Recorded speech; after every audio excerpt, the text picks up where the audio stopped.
আসসালামু আলাইকুম প্রিয় সপ্তম শ্রেণীর শিক্ষার্থীরা। সপ্তম শ্রেণীর স্বাস্থ্য সুরক্ষা টিউটোরিয়ালে তোমাদেরকে স্বাগতম। এই ভিডিওতে আমরা বেড়ে উঠি মন ও মননে এই অধ্যায়ের একটি ছক পূরণ করব। আমরা বইয়ে আমার অনুভূতি আমার প্রকাশ ছক 1 থেকে 4 পূরণ করেছিলাম। এবার ওই ছকগুলোতে দেখি এবং সেখান থেকে তথ্য নিয়ে প্রথমে নিচের আমার অনুভূতি আমার প্রকাশ ছক 5 ছকটি পূরণ করি।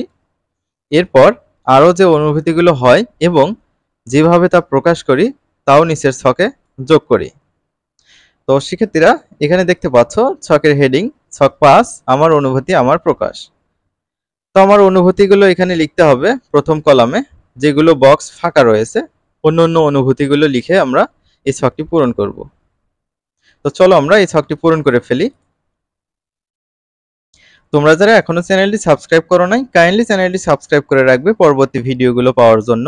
আমার অনুভূতি ভয়, যেভাবে প্রকাশ করি দেহের পশম দাঁড়িয়ে যায়, হার্টবিট বেড়ে যায় ও গলা শুকিয়ে যায়। আমার অনুভূতি দুঃখ, যেভাবে প্রকাশ করি মন খারাপ হয়, চোখ দিয়ে পানি পড়ে। রাগ, চোখ বড় হয়, কান লাল হয়, বিরক্তি লাগে ও মেজাজ খিটখিটে হয়। তারপর আমার আরেকটি অনুভূতি আনন্দ, যেভাবে প্রকাশ করি মন ভালো হয়, উচ্চস্বরে হাসি, চোখ ও মুখ জ্বলজ্বল করে। তারপর কষ্ট, বাকশক্তি হারিয়ে ফেলি, মুখ কালো হয়, কান্না করি। তারপর লেখা হয়েছে বিস্ময়, মুখ হা হয়ে যায়, হতবাক হই, লাফালাফি করি।